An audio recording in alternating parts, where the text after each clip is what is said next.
Okay, thank you very much, Mikita. Thanks for the invitation. It's a pleasure to be here. Yes, let me mention my collaborators.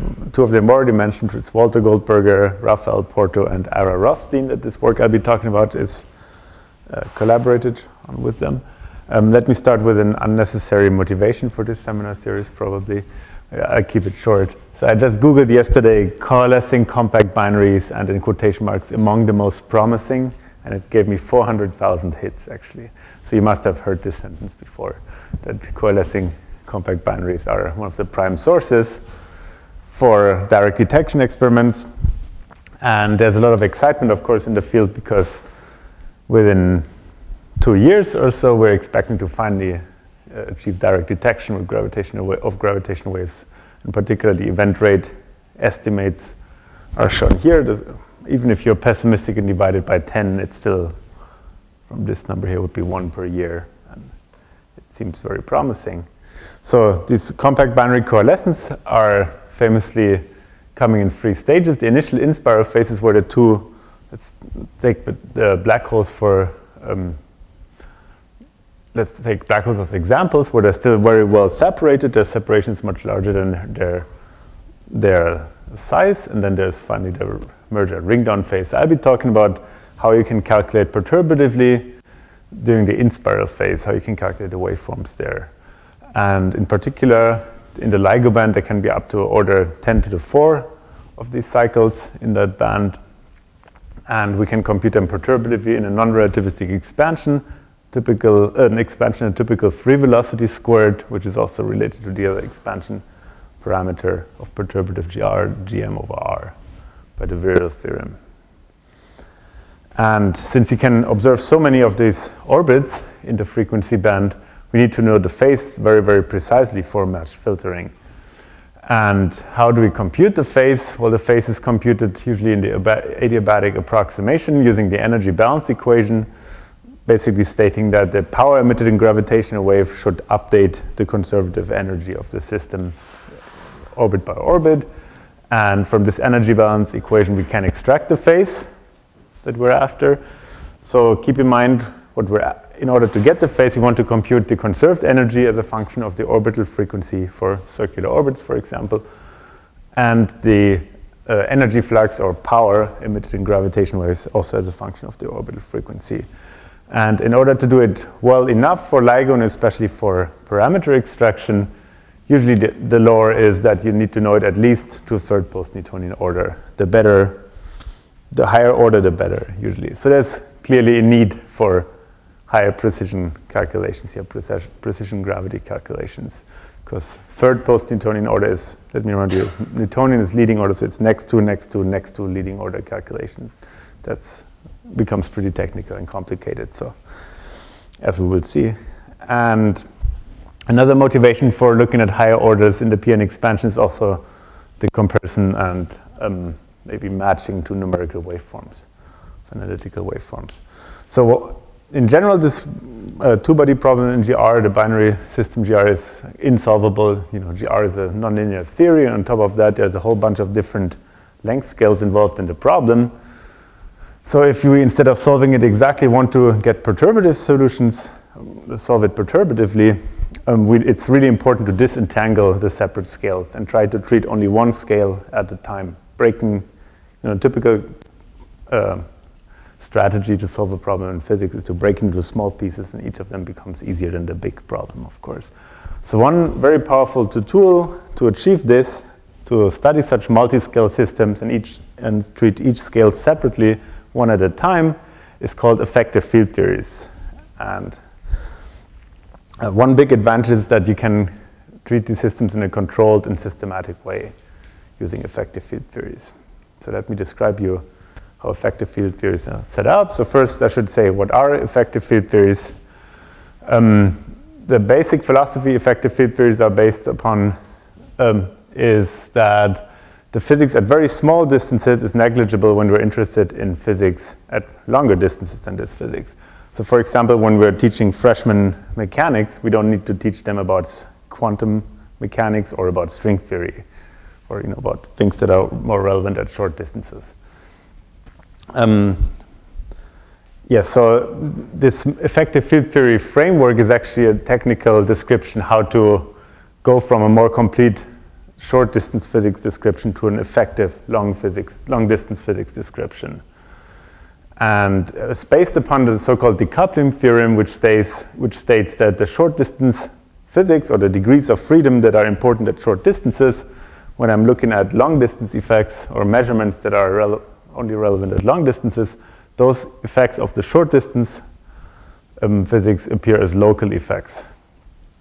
And when I do long distance calculations, in fact, it becomes very complicated to calculate in a more complete theory that includes all the short distance physics. You know, if you want to calculate how fast something falls, you don't want to do that in string theory, for example, right? So the short distance degrees of freedom should be removed from my theory. I should find this effective description. And in order, if I know the short distance theory and I want to get a long distance effective theory, there's a process that's called matching onto the effective theory.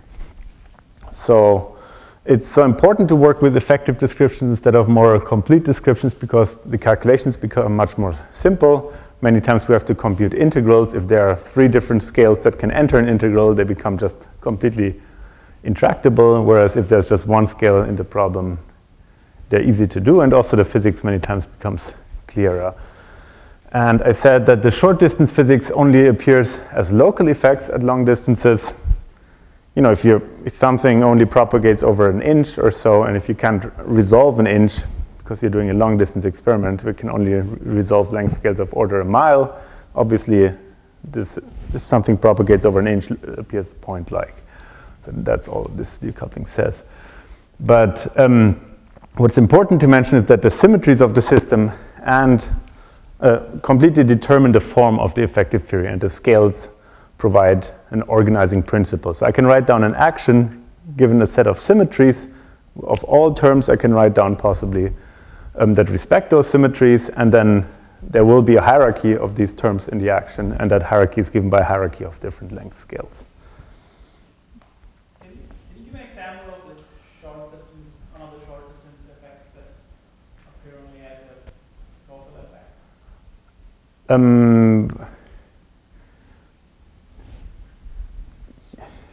For example, in particle physics, if you're working at energies that are much, much less than the W mass, the mass of the W boson, which is 80 GeV or so.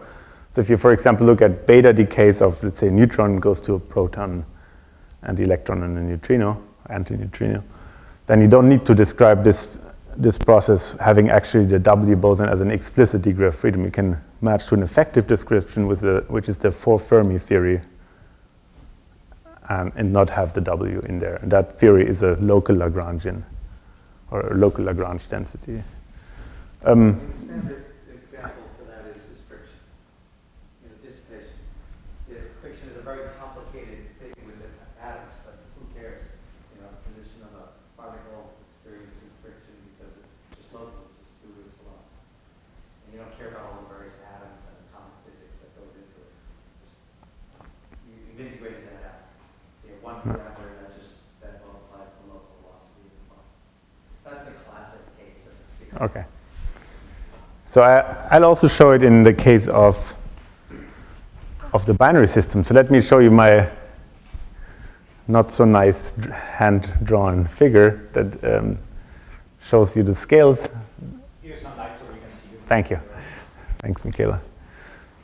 So as I mentioned, effective field theory are constructed exploiting a hierarchy of different length scales, and in the binary problem, it's the finite size of the object, that's a very shortest distance scale, then the separation, orbital separation r is the intermediate scale, and the very long distance scale is the wavelength lambda. And in fact, these 3 scales are all correlated by just a single small expansion parameter, which is the typical free velocity squared. So the Schwarzschild radius is related to the orbital radius by a power of v squared, and the wavelength goes like the orbital separation over the velocity. And Sorry, I didn't understand that. yes, please. R sub s, that's the radius of binary. Why can't they be points? Sorry? R sub s. Oh, in principle, those are Schwarzschild black holes, right? Or neutron stars. Okay, but you know. You're doing effective field theory already. Points, right? You're doing effective field theory already then. That's right. Sure, but in our problem, okay. In our problem, for a long time until they start to merge, we treat them like points. Yeah, that's right. And You're right, I'm doing field theory. yes, effective field theory. But the Moore showed it's okay. Yeah, at some point. Yeah. And you'll see it out of how this argument that it is okay comes out of the effective field theory treatment as well. So, okay, so here are again my three scales. Oh, that's right. The thing that I didn't understand is why you said that R sub s is d squared r. Where did that d squared r? Oh, that's just from the Wirral theorem.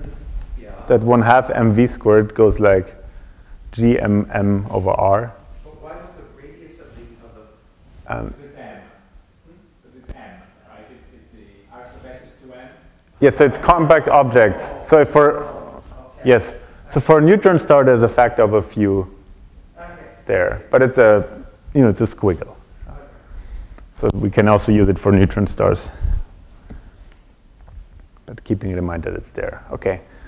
So now here's my schematic sketch of how to construct different effective field theories. So at the very shortest distances, which is up because short distances correspond to high energies, and I'm from high energy physics originally, so I put them high up here, the short distances. At very short distance, the full theory would describe two extended objects. Maybe you want to model neutron stars as two fluid balls or two black holes and coupled to general relativity. But if I'm interested in physics at longer scales than the size of these objects, then it makes sense to match onto an effective description, which consists of two relativistic point particles coupled to a general relativity there. And if I'm interested at scales much larger than the separation again, you can think of it as looking at two points that are very close to each other from very, very far away. They effectively just look like one single point. At scales much larger than the orbital separation, I would like to match to yet another effective description where I model the whole binary as just a single object, and that object, of course, is a composite object, so all the internal dynamics is encoded in multiple moments. So mu is your sort of scale parameter? Sorry? What is the mu? Just scale at this point. I'll get back to that. It's the renormalization scale, but I'll get back to it. Okay, so now I was telling you before that one great thing about effective field theory is that we can treat one scale separately at a time. And so in order to do that, we have to really disentangle all three scales in our problem. In order to do that, one has to do a technical decomposition of the gravitational field into different kinematic modes, different modes of different kinematic regimes. And this two-point particle theory involves two different modes. One of them is the potential mode, and the other one is the radiation mode. And the potential modes, those are the ones that give rise to the Newtonian potential at leading order, and then high order corrections to it as well. Always conservative effects, and these are really the on-shell gravitational waves that can propagate all the way to LIGO, hopefully, in 2 years from now. And then our second effective theory, those potential modes that describe the Newtonian potential, etc. These, of course, are modes that characterize physics at the orbital scale. So if I'm interested in longer distance observables or longer distance physics, I would like to remove those potential modes from my theory. So write down a theory that's only formulated in terms of gravitational waves or radiation modes. And this effective field theory setup that I showed you schematically over here was proposed more by now 8 years ago by Walter Goldberg and Ira Rothstein, and they coined it NRGR, which is an abbreviation for non-relativistic general relativity. And the name, you might notice the irony, the name was inspired by non-relativistic quantum field theories for bound states in QED or QCD, where it's called NRQED and NRQCD respectively. But it's very clear that actually when you say non-relativistic general relativity, the non-relativistic cancels the relativity, so you might as well just call it G as well. Okay, so what are the great features of this effective field theory treatment? Some of those things I already mentioned. We can systematically account for the physics at each scale. We disentangle the effects at different scales and make the calculations much easier. We work at the level of an action or a Lagrangian, and we have a scheme to do a definite power counting in our small velocity. That means every single term in my Lagrangian, it comes with a scaling in the small expansion parameter.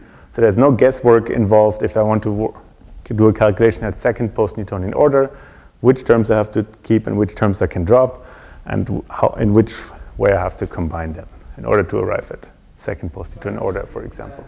An expansion of V over C, Mm-hmm. I imagine, V over C is less than 1 and so on. Yes. You have that non-relativistic business. Mm-hmm. So there's no C. Oh, so sorry, I work in particle theories unit, so C is equal to 1 in my unit. Non-relativistic, I shouldn't take that. So it's a non-relativistic, meaning expansion in V over C, yes. And I only call it an expansion in V, since C is equal to 1 in my units. Yes, sorry. Yes, another good thing is that from experience in quantum field theory, we know that in a field theory treatment, the divergences are very well understood. We know how to regularize divergent integrals and how to renormalize infinities, etc. And we can use renormalization group methods. And I'll show you those quite explicitly in this talk. So it's a serious alternative to the more traditional PN methods, by Blanchet, Damour, Schaeffer in Europe, or Bonanno, Thorne, and Will working on them, or having worked on them in the United States. Okay, so now let me describe you the first effective theory where I want to treat 2-point particles coupled to general relativity. So I told you already that in this theory, I would have to decompose my metric into 2 different kinematic regimes, the so-called potential modes, capital H, and the radiation modes, H bars. And I have to, of course, perturb around Minkowski spacetime. And now the way I construct an action in an effective field theory framework is I think, okay, what are the symmetries of my system? It's diffeomorphism invariance. I want to write down couplings that respect the symmetries of GR. And there's also reparameterization invariance that I can parameterize my curve that describes the 2 particles in the theory, the 2-point particles, the 2 world lines, that I can use a different parameterization if I want to, and the physics should not depend on that. So at leading order, that's just the usual action for a point particle. That would give you the geodesic equation if I vary this action, where d tau is just the usual proper time. And so this is only the leading term in this action. There's infinitely many terms you can write down, and all these dots correspond then to effects beyond the point particle, so we call them finite size effects. Now, as I already mentioned, you can write down all terms allowed by the symmetries, and the leading physical ones you can write down are actually terms that look like Riemann squared. So this is the electric or magnetic components of the Riemann tensor. And basically, these terms I write down are very much analogous to polarizabilities in electromagnetism, which are also written as E squared and B squared in terms of the electromagnetic field then. And just power counting, at what order they enter, I count how many derivatives are on Riemann versus this one over here. There's 2 derivatives here, 2 derivatives there. I know how the derivatives scale. Once I plug these terms into a calculation of a contribution to the equations of motion, for example, and just the scaling arguments tell me that these finite size effects first show up of order v to the 10 or 5th post-Newtonian order. So it's pretty hopeless to measure 5th post-Newtonian order in the near future. However, there's a little caveat to this, that finite size effects for neutron stars are enhanced by the ratio of the neutron star to the Schwarzschild radius to the 5th power. So maybe one could say something about finite size effects even in the PN regime for neutron star, or neutron star black hole binaries. Okay, so I may have mentioned before that we want to integrate out our potential modes, and in technical terms one can call it integrating out the potential modes. That is, I want to formulate a theory that's written without them. So what you do is you'd solve for the potential modes and then plug them back into the action. And in quantum field theory that's called doing the path integral over the field I'm trying to remove. So technically that can be written as this equation over here, and since I'm at Caltech I have to show this to you, even though you're probably not quantum field theorists in the audience. So since it's a nonlinear theory, nobody can solve this path integral. So what we do is something more practical. We calculate Feynman diagrams. And in order to do that, I take this effective action that's now formulated only as a function of my positions of the two compact objects and their velocities, and at higher orders even accelerations, etc., and the radiation field. And I Taylor expand it in powers of the radiation field. So there will be the 0th order power, which is not a function of the radiation field at all. And in order to find that action that has no dependence on the radiation field at all, in my effective theory, what I do compute is Feynman diagrams that just contain any number of potential modes, but no radiation modes. So now let me explain slightly what these diagrams mean. So those lines on the outside, those denote the two world lines for my two compact objects, and the blob in between is any number of potential modes of this H field being exchanged in between them. At linear order in my radiation field, I would calculate any number of potential modes being exchanged and just one external radiation leg over here. So let me try to explain this maybe a little bit better. So the 0th order diagrams, this blob over here, what it really stands for is the two world line actions completely setting gravity to 0. This would give me the kinetic terms, like the 1/2 mv squared plus relativistic corrections for both particles in my Lagrangian, for example. And this term over here gives rise, this diagram over here, there's one potential mode being exchanged between the two particles. That gives rise to the Newtonian potential. And then these are the two nonlinear diagrams contributing to the Einstein-Infeld-Hoffmann potential. The GM over R corrections. So doing these calculations, finding the 0th order in this effective action, completely neglecting radiation effects, that will give me the conservative dynamics, or only conservative dynamics. And it's actually true only until 4th post-Newtonian order. At 4th post-Newtonian order, you also find conservative effects that are due to radiation, but that's a different story. Okay, and computing these type of diagrams, so when I compute all these diagrams, I find an action or a Lagrangian. Varying this Lagrangian, I find the equations of motion. I can find out what are the center of mass positions, etc., etc.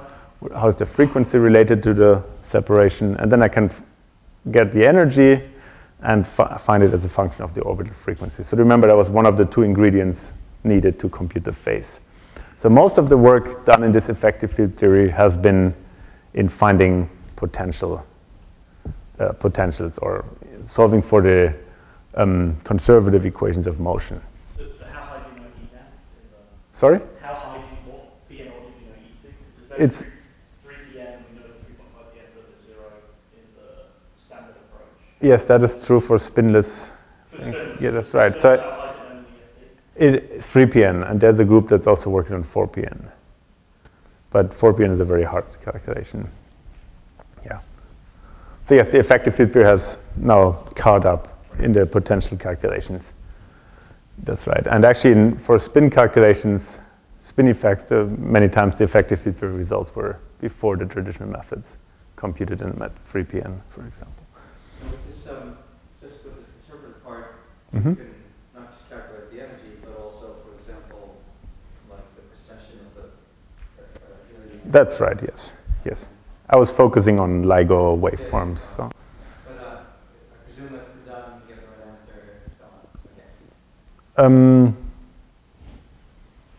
I haven't done it personally, but if you get the Lagrangian right, if your Lagrangian matches the one by Einstein, Infeld, and Hoffmann, then you can look it up in Landau-Lifshitz or in any book, right? It has to be the same answer. Yeah.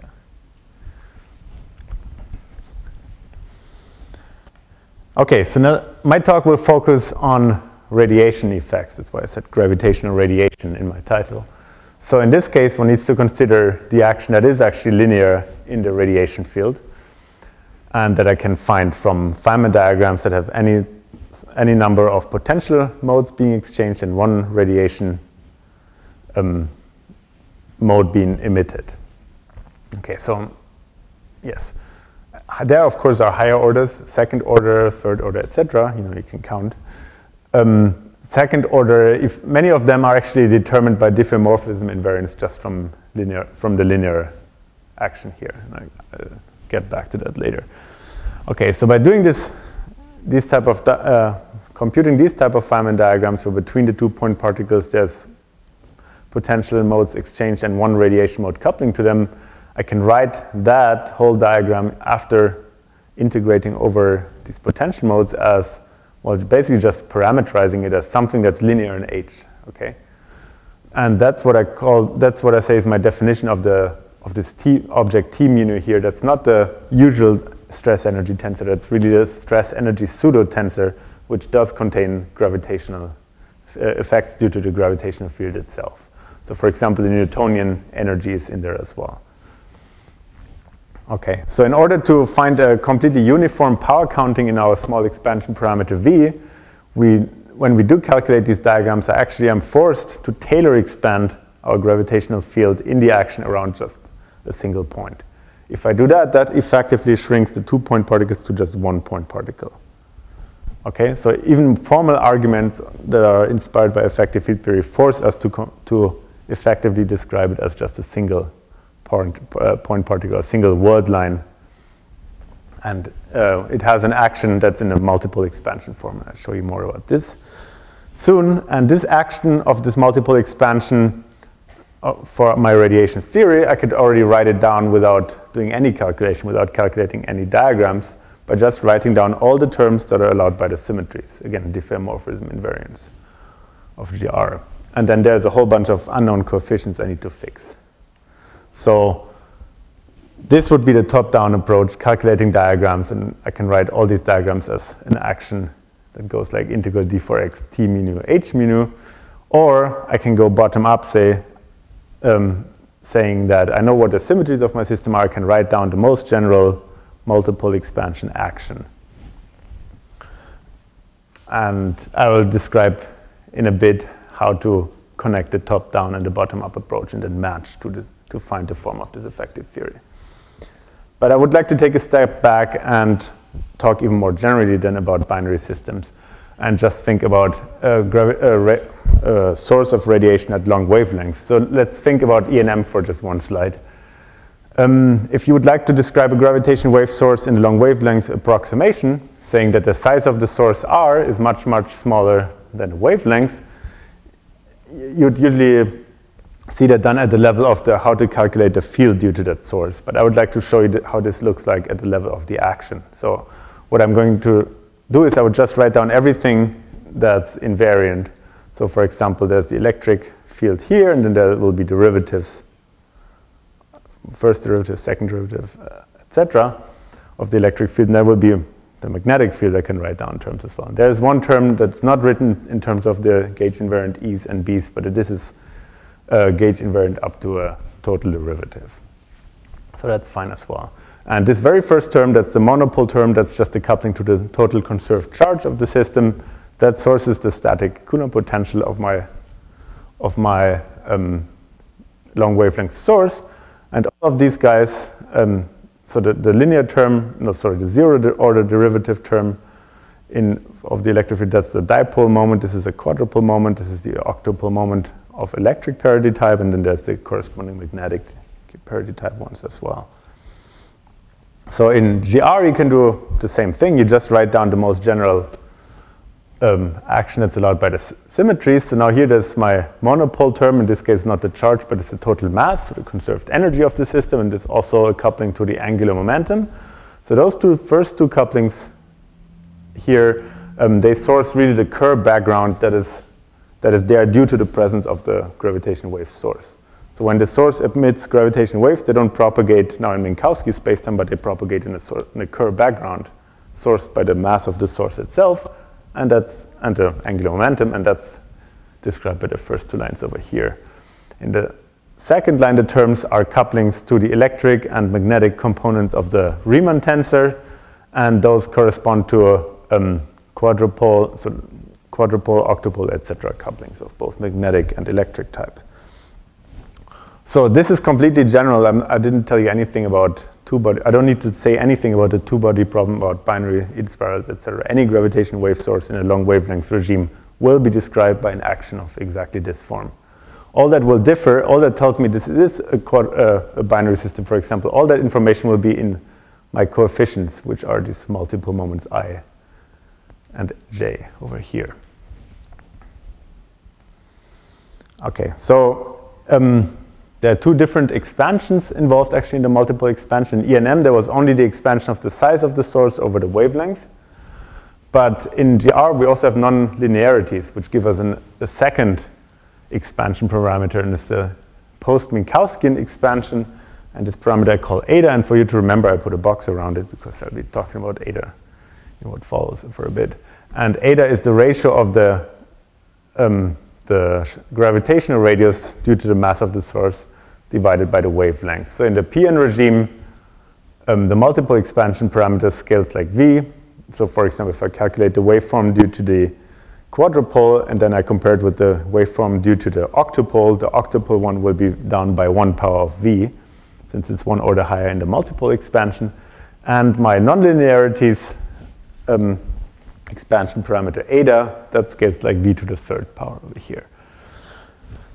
As I said before, those multiple moments are the unknown coefficients in the action that I somehow need to find through a matching procedure, and I'll get back to that.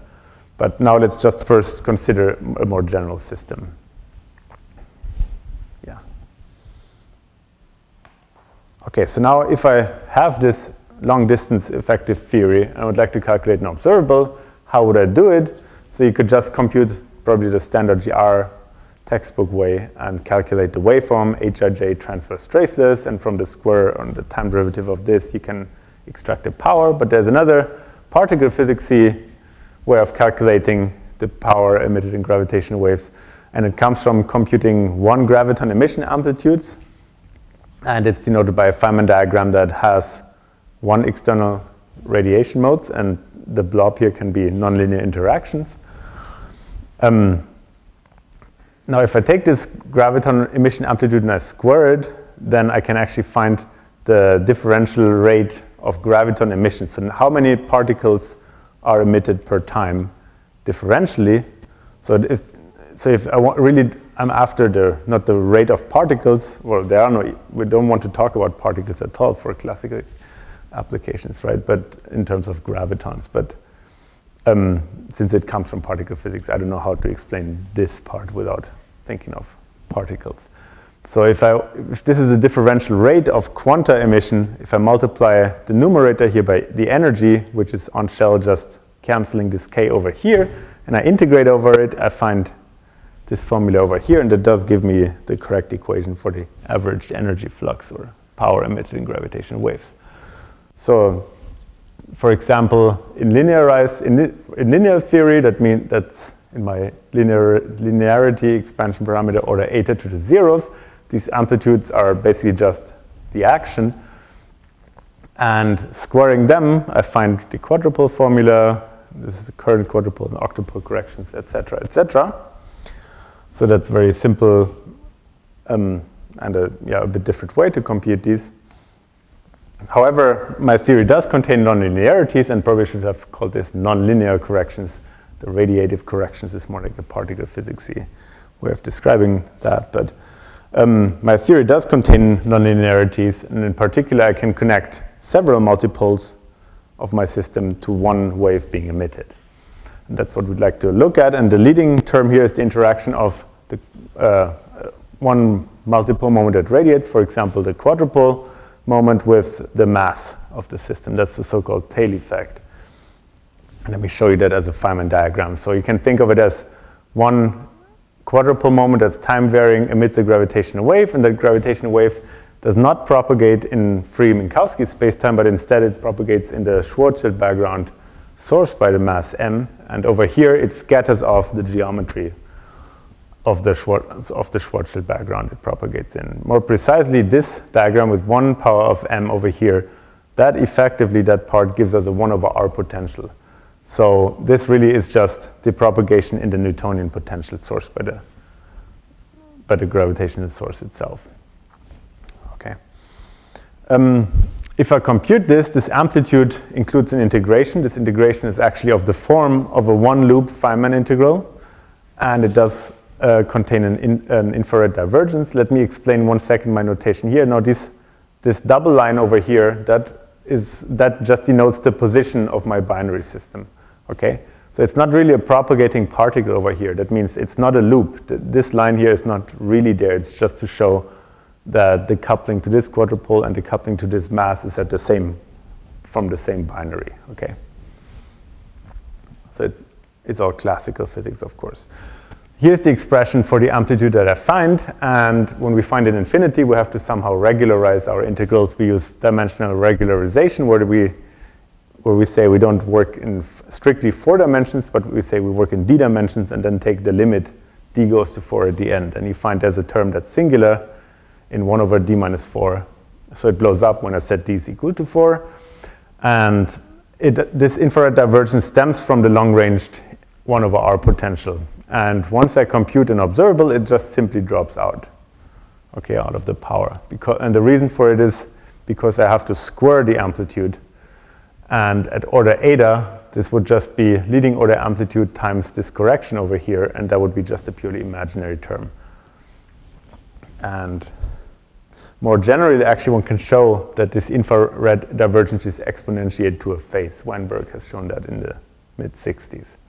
So you can think of this term as being the first, so it's I times 1 over d minus 4 as being the first order Taylor expansion of an overall factor of e to the I over d minus 4. Okay, so it's really just a phase, even though it's infinite, but once I take the magnitude squared of the amplitude, it just disappears to all orders. Okay, so now I would like to go, if you bear with me, 1 order higher in nonlinearities. And those are the so-called tail of tail and tail squared effects. So it's at order eta to the 2, where eta was our nonlinearities counter. You see you have 2 interaction vertices with free gravitational fields in 2 different places here in this diagram, for example. So there are 3 different diagrams that have 1 coupling to the quadrupole and 2 to the mass, shown over here. And the computation of these diagrams turns out to be very challenging, especially the one on the right over here. Because what makes it so difficult is because they have both infrared and ultraviolet divergences. And we had to learn some special techniques, but in the end we were able to compute these. And now I said there are ultraviolet and infrared divergences. What do we do now with these type of divergences? First of all, let me mention that the infrared divergences cancel, as I already had mentioned, since they exponentiate to a phase. So just doing it explicitly at the order eta squared consistently, they just drop out once I square the amplitude. And I write the amplitude here relative to the leading order amplitude squared. So if you want, you could multiply the right-hand side by all of this. But my ultraviolet divergence here, that does not go away, okay? Excuse me. Now, in order to remove the ultraviolet divergence, I have to absorb it into a coupling constant. I have to renormalize a coupling constant. And the coupling constants in our multiple expansion theory, those are the multiple moments themselves. So in this case, it's the renormalization of the quadrupole moment. So remember, this amplitude squared is proportional to the 0th order amplitude squared times all of this stuff which contains the ultraviolet divergence. And the 0th order amplitude squared here was proportional to the quadrupole moment. So I'm sorry for the bit cryptic notation, but I can absorb the infinity into a redefinition or renormalization of my quadrupole moment. And the same is true for this arbitrary scale mu that I have to introduce when I use dimensional regularization. So this mu scale has to be cancelled by making your quadrupole moment mu dependent as well. And having a quadrupole moment that does depend on the renormalization scale is an example of a classical renormalization group running. And let me show you what that is good for, the renormalization group running. So as I said, once you square something, this really is the observable power up to an integration. That's an observable. The observable is not allowed to depend on my renormalization arbitrary renormalization scale mu, so it has to be cancelled by renormalizing quadrupole moment that is in here, hidden in here. So by having this requirement, it has to cancel this log mu. I know what is the dependence d by d log mu, or mu d by d mu of the quadrupole moment. And it's given by this equation here, and that's called the renormalization group equation.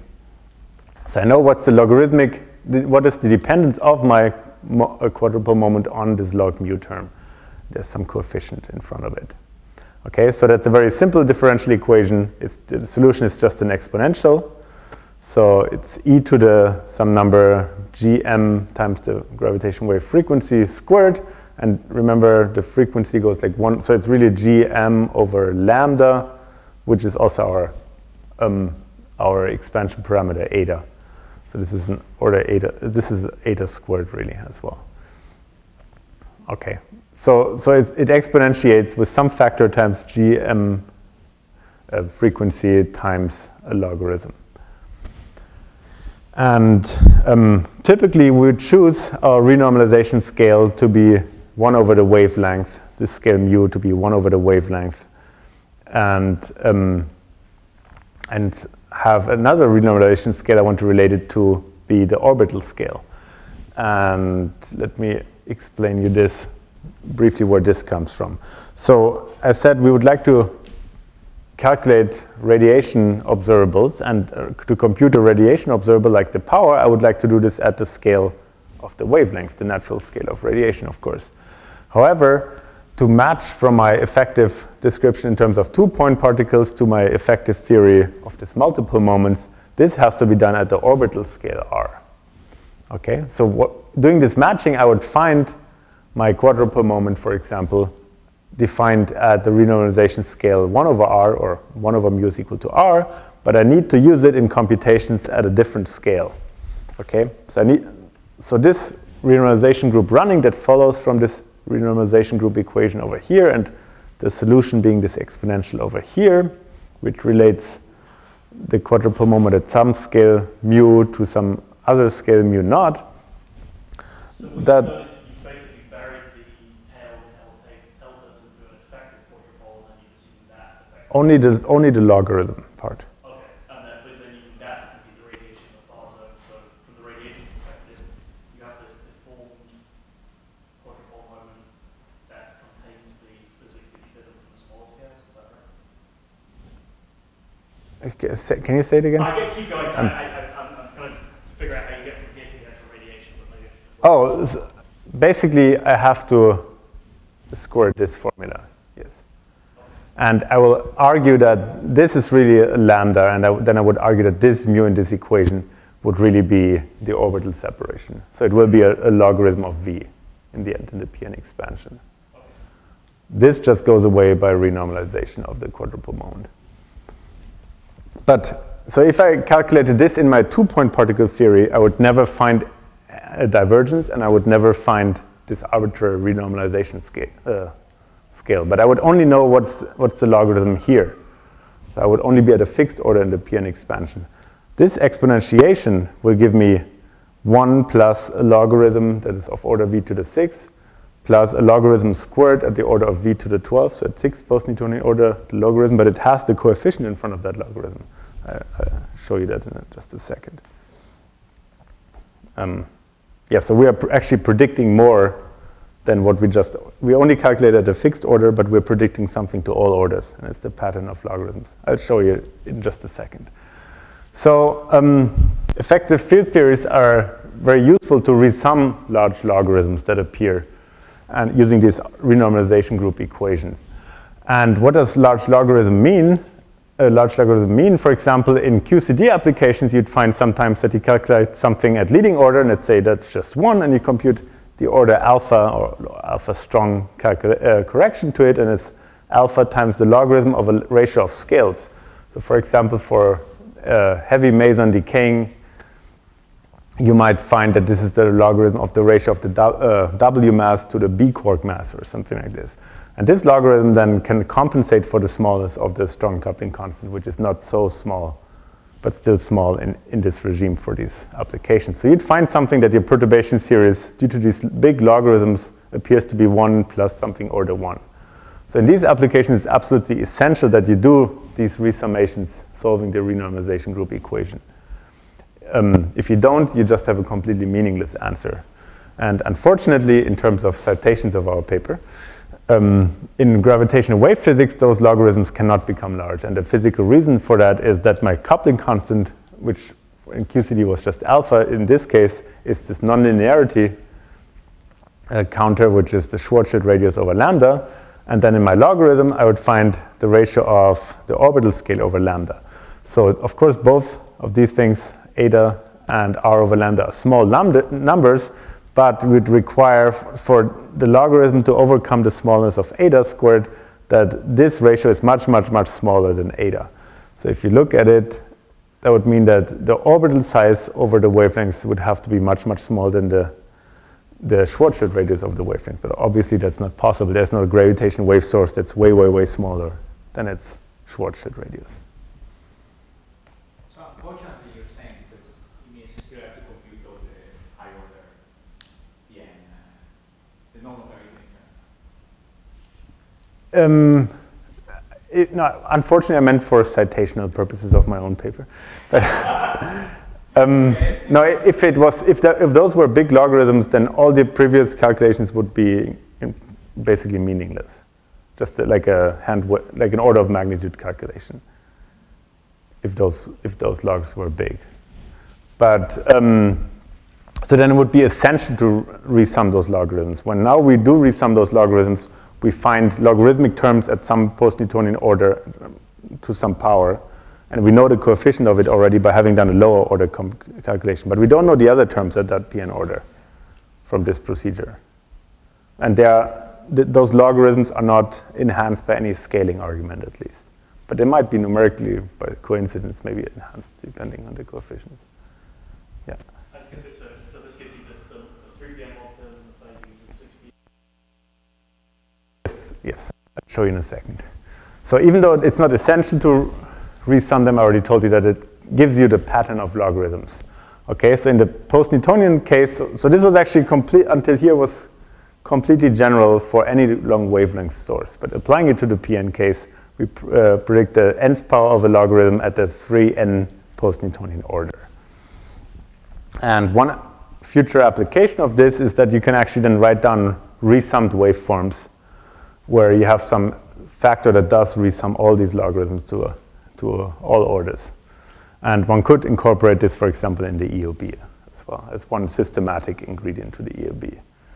And in the interest of time, I'm going to skip the tail effect resummation. But your question was about the log squared terms, for example. So we predicted a coefficient in front of a log squared term, but it hadn't been calculated to 6th post-Newtonian order before. But after our paper came out in 2010 and 2011, some Fujita computed actually in the test particle limit the energy flux at 6Pn, so in the extreme mass ratio limit, and he did compute the log squared term and showed it in his paper. He actually computed to 14th post-Newtonian order in that paper, and we emailed with him and he confirmed that also the log cube term comes out correctly. This is the PN approximation to the Minkowski solution. That's right, yes. That's right.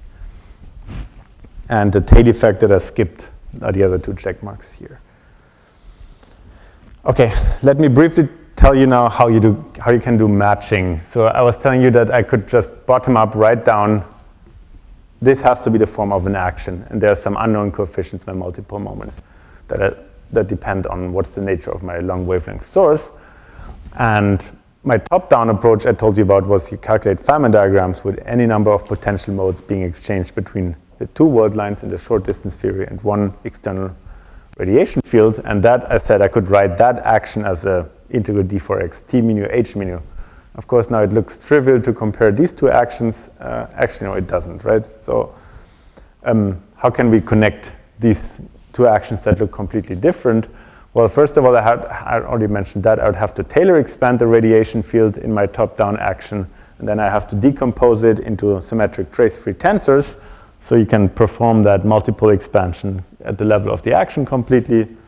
And I did that this year in this paper over here, and you find expressions for all the multiple moments to all orders in terms of integral d3x, of maybe time derivatives of some components of my pseudo stress energy tensor, and then there's some powers of the positions as well. Complicated expressions, and what's interesting is that I do agree with the forms derived in the more traditional PN methods by actually in a paper 91 by Damour and Iyer. But working at the level of the action has an advantage because we know it has to be gauge invariant. So for example, the Riemann tensors that I had there, I linearized them to do my calculations because it's the easiest thing to do, right? But also the quadratic terms and to all orders in the gravitational field when I expand my Riemann tensor, the coefficients have to be the same by diffeomorphism invariance. Okay, so I already know the couplings to all orders in nonlinearities as well.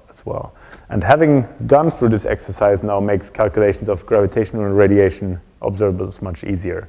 Because from now on, all you will need to do is not any strange decomposition or difficult decomposition of an action anymore, only Feynman diagrams. So basically, these results are multiple moments equals to, and all these objects you can think of as some Taylor expansion of some given set of Feynman diagrams. Okay, so these expressions look very complicated. Let me show you some that are more tame. So for example, my quadrupole moment here at leading order is the integral d3x t00 times xi xj, symmetric trace free. And then at first post-Newtonian order, there are some correction terms that I'm showing here. And this, for example, is the leading octopole moment and the leading current quadrupole moment in terms of moments of my pseudo-stress energy tensor. And let me skip the last line over here. In order to extract them, we'd now calculate these Feynman diagrams that I had with a blob before, and let me show you the leading ones explicitly. The first one here is no radiation modes being exchanged between the two world lines. That actually is just the coupling to the mass of the two particles, and that gives me a T00, for example, that's just mass times delta function, or we use partial Fourier space, so the delta function is an exponential. Then these are the corrections. There will be corrections to the energy from kinetic energy, for example. So this would be like the 1/2 mv squared contained in here. And then these are the energy. This is, for example, the energy density stored in the Newtonian potential between the two sources. So if I compute these diagrams, they're completely straightforward to compute. There's no difficult integrals, anything. You find expressions of this form over here, and if you plug them in and compute our observable, the power as a function of the frequency, I find this expression over here, and let me show it to you again in this longer equation that I stole from Blanchet's review. What I did show you is that, okay, if I match to leading order and to first post-Newtonian order, where x is our Pn counter v squared, those terms we did calculate, but now we also have calculated beyond just the leading, just the linear effects. We've calculated these tail effects and tail of tail effects. And the tail effect comes in at this order eta, which was v cubed, so it's this x to the 3/2. It's this effect over here. Then I can combine my matching to first post-Newtonian order, having the quadrupole moment and the current quadrupole and octupole moment, and combine that with the tail effect, I also get a 2.5 Pn order, right? And I get, this is the tail of tail and tail squared, does the pi squared here and the logs. We also get these, right? And work is in progress to get the 2 Pn piece as well. I did that with a visiting student. So you have the leading order, you have the 1 Pn piece complete. 1.5 and 2 Pn is in the making, should be out within a few months. And then 3 Pn, that would have to do the matching. I would have to compute the quadrupole moment to 3 Pn, for example. We haven't done that yet. What about the spin? Coming. Yeah, good question. Thanks. Yeah, thank you. Okay, so we're also working on including spin effects. It was the perfect transition here. So what is the state of the art? Neglecting spin, the phase is known to 3.5 Pn and the amplitude to 3 Pn. However, including spin effects, there's only an expression for the phase to 2.5 Pn and in the amplitude to 2 Pn that is known. So our goal is to basically match the precision of waveforms with spin. And that's well motivated because there are estimates of spins of black holes in binary systems, and they seem to commonly be close to maximal. So it's not uncommon to have maximally or close to maximally spinning black holes in binary systems. And to do these calculations, well, to arrive at the 3pn phase and the 2.5pn amplitudes, again, we're now, having done the multipole expansion to all orders, all we need to do is some Feynman diagrams. And they're shown over here, where the squared box now is a different vertex of my compact objects. It's the coupling to the spin of these objects, linear in spin. And this would be just the leading contribution, for example, to the multiple moments from spin. But then there's also the coupling to the spin combined with an exchange of the potential mode, etc. So these type of diagrams. And then this square over here that's labeled CES squared, that's actually a coupling that's quadratic in the spin. And that's really coupling to the quadrupole moment, the induced quadrupole moment of a spinning object due to the rotation of the object. You get an induced quadrupole moment of the object. Now let me scare you. These are our results for the 3pn phase, together with Raphael Porter and Ara Rothstein. This is just a quadrupole moment. So particle physicists are usually scared when I say this is my coupling constant. This is the quadrupole moment, this is the current quadrupole moment, current octupole, and the mass octupole over here to the order needed. And there's terms linear in spin and quadratic in spin included. If we want to get the amplitude to 2.5pn, we had to do a small extension of this work that we published this year, some additional moments that have spin dependence as well. And now, of course, we want to combine the multiple moments that we've calculated and the conservative dynamics that's been calculated by Raphael Porter together with Ara Rothstein, some of the papers, and finally get the phase out of it. Okay, so the conservative dynamics was derived in these papers a while ago.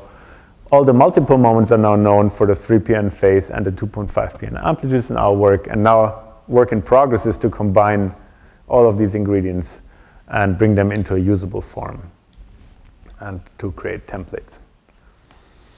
Okay, that brings me to my conclusions. Needless to say, this is an exciting time, exciting decade, an exciting couple of years now in gravitational wave physics. This effective field theory framework that I introduced is a systematic and a transparent way to organize these classical calculations of gravitational wave observables. It's, however, not limited to the non-relativistic post-Newtonian expansion. One can also set up a power counting scheme in any ratio of scales. For example, in a small mass over heavy mass expansion, you should talk to CaJAGWR, who's here at Caltech, of course. He's an expert in this scheme, or in any other perturbations in a ratio of scales. Also, I'd like to mention that this method that I've introduced here is not limited to gravitational applications. One can also use it for example, condensed matter applications. More explicitly, I've shown you a new resummation of logarithmic terms in gravitational wave observables. These followed from a renormalization group equation that we solved. And also we have some new results for spin, which are important for LIGO and company. The outlook is we're slowly catching up for spinless binary systems, but we're actually almost there. We have computed also not only the renormalization group running of the quadrupole moment, but also the renormalization group running of the mass. And that paper should actually be out in a week or two from now. And that will enable us to resum logarithms in the conserved energy E of omega. So there's been recent interest in calculating logarithmic terms there at 4th and 5th post-Newtonian order in order to facilitate comparison between self-force numerical calculations and Pn expansion and coefficients in the Pn expansion. And in order to extract the terms that are non-logarithmic, it's probably easiest to compare by subtracting the logarithmic pieces. So these have been calculated, and we can predict higher powers of logarithms again with our renormalization group method. Another interesting thing we'd like to do is to try to compute these diagrams not only for a quadrupole moment, but for an arbitrary multiple moment undergoing these effects. Basically finding the renormalization group running for any multiple moment, and then construct resummed waveforms. And these could be then used in improving the EOB, for example. And we're working on the full spin dependence in the phase to 3pn. Our goal was to finish it by the end of the year, but I think it's more realistic by the end of the winter.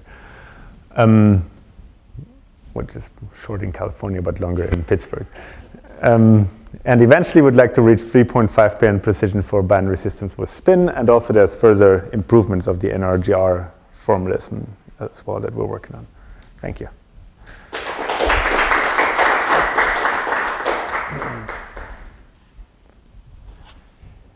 So you showed a scary slide with long formulas for your coupling, Mm-hmm. your effective coupling. Yeah. And are they, I mean, can you do these sums? Can you, or do you have to compute it in this way, you know, Mm-hmm. at every point in the during the evolution of the body? So, sorry, can you? I mean, I'm not sure what you're this is asking. all a function of time, right? It's a function of R and omega. Yes. And so, can you compute these things sort of like once and for all, or do you have to do it repeat these sums, compute all these coupling constants every moment of the evolution? No, I don't think we need to calculate it every moment of the evolution. I think we're we're. analytic expressions for E of V and F of V. Yeah. Once you've got those, you put them into standard post-Newtonian. Pick your favorite approximate people, F2, whatever you want, and then you get what's as a function. You get phase as a function of time, or steady phase with Right. Fourier phase. But these go into the computation. Mm-hmm. Can you imagine it'd be a little simplified if you do circular orbit, because No, but again, Yeah, they're time dependent. They're yeah, not yeah. constant. Mm-hmm. So they go into the calculation of E and the radiation. And so you have to calculate every moment of time. But that's what the time density of Phi of t will. an F. That's right. Right. So you have to do all this every week. So the answer is yes, you do have to calculate all these things every moment of time. Yeah, but it's an implicit function of time. I don't really need to evaluate it at every point in time or anything. Right, because we need phi of t, right? But as long as we can do it analytically, I don't care how long we work. Yeah. I do have to sit there and type them, but other than that, I don't care how long these formulas are. Yeah, but you have to evaluate these things. Yeah, For a given waveform, for a given Right, so plug in n and eta, and you can right, there's calculate 10. n. Every one of those, right? All these Yeah, it does. Well, that's all right. We do that. We do that all the time. Every time we run, labs, shortcoming, we calculate the KLT3 waveform. It's computing that with 16 kilohertz. So it's part of why you're being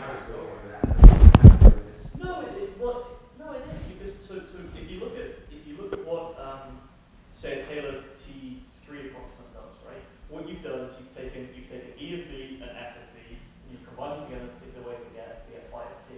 Right? The E of V and F of V, he has a way of computing these based on the effective field theory approach.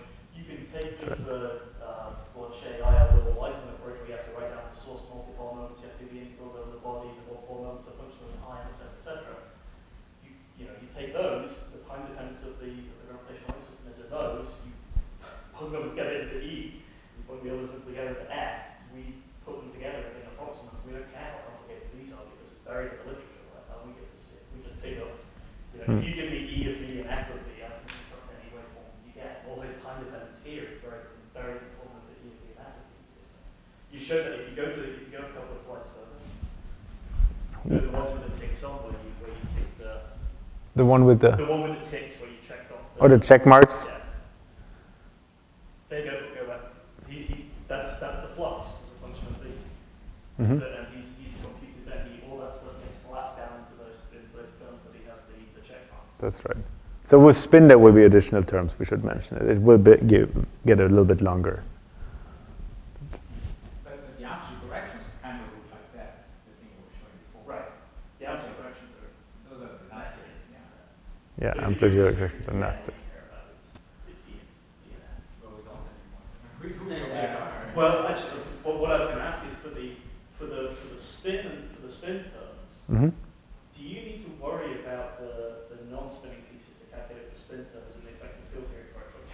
Yes. Plug ahead and get the spinning terms without worrying about completeness for the non-spinning pieces. Since this is an observable, I can take them from Blanchet and the Moore's results, for example, right? If the question is where, but I need to, even to compute only spin terms, there's also, since you're squaring multiple moments, there's terms that like interference scatter of terms, the spinless times spinning. So I have to go to a certain order. I think so far we only had to take the 1 pn moments for the quadrupole and current quadrupoles for spinless systems to calculate everything to 3 pn. Because the scary thing we're finding is if you look at in particular the neutron star black hole case, so we know leading order, next to leading order, spin orbit, bits of the next term from Blanchet banana methods.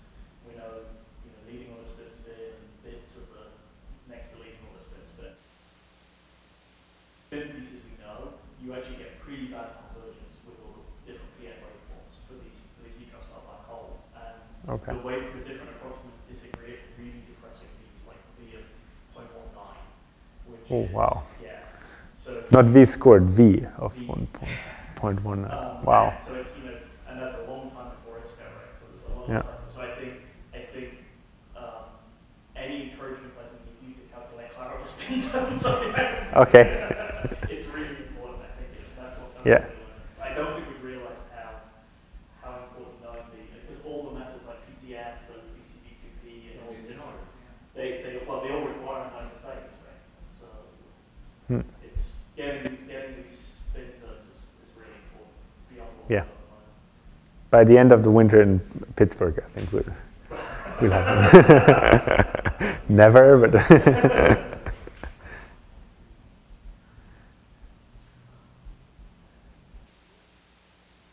thank you. has prepared